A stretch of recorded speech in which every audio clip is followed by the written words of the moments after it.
தென்றல் வந்து தீண்டும் போது என்ன வண்ணமோ மனசுல,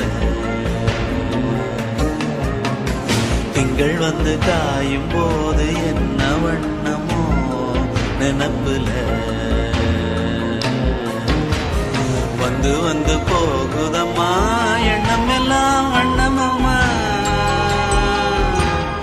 எண்ணங்களுக்கு ஏத்தபடி வண்ணம் எல்லாம் மாறுமம்மா.